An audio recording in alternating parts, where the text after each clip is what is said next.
তুমি এভাবে কথা বলছো কেন? বললাম তো সিমরান সিঁড়ি থেকে পা পিছলে পড়ে গেছে। না, তুমি মিথ্যে বলছো।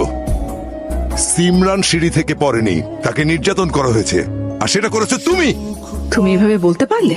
হ্যাঁ, বলতে পারলাম, কারণ আমি জানি তোমার পক্ষে সব সম্ভব।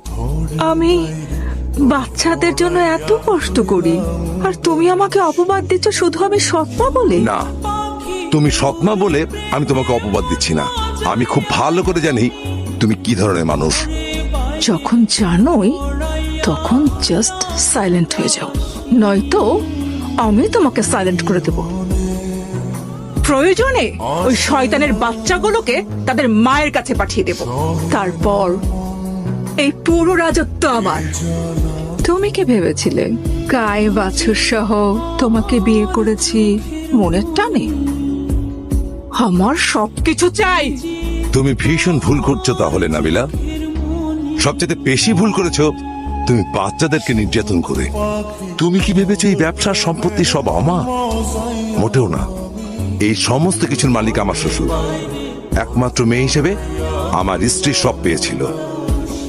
আমার স্ত্রী তার 2 সন্তানের নামে সব লিখে গেছে। আমি তো জাস্ট পাহারাদার মাত্র। হোয়াট? ইয়েস। এখন তুমি ভেবে দেখো, সোনার ডিম পাড়া হাঁসকে তুমি জবাই করবে, নাকি প্রতিদিন একটা একটা করে ডিম নেবে?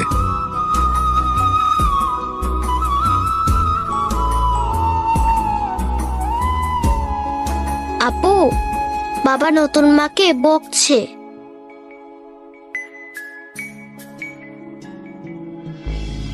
তুই যে আমার বুকের মাঝে রবি চিরদিনই, তোরে নিয়া লিখবো আমি প্রেমের কাহিনী।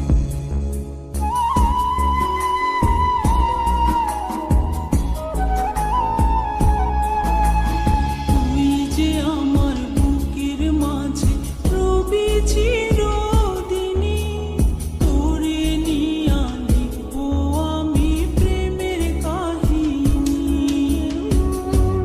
বাবা, এভাবে বসে আছিস যে, তোর কি মনটা খারাপ? এমনি ভাবছি সিমরানের বাবার কথা। লোকটা তার স্ত্রীর উপর কি অন্ধবিশ্বাস নিয়ে বসে আছে। আমাদের কথার কোনো গুরুত্বই দিল না। বাচ্চাগুলোর জন্য খুব কষ্ট হচ্ছে। কষ্ট তো হবেই। অপ্রাপ্ত বয়সে বাবা মারা গেলে সন্তানরা অর্থ কষ্টে পড়ে, কিন্তু অসহায় হয় না। অসহায় হয় তখন যখন মা মারা যায়। অথচ আমরা কিছুই করতে পারছি না। ওদের বাবা এখনো বেঁচে আছেন। উনি যেহেতু কথা বলেন না, তোদের কথা বলে কি লাভ বল? শুধু শুধু ঝামেলা বাড়বে। তুই এখন চাকরি করিস, আর এতদিন পরে শ্রাবণীও ফিরে এসেছে।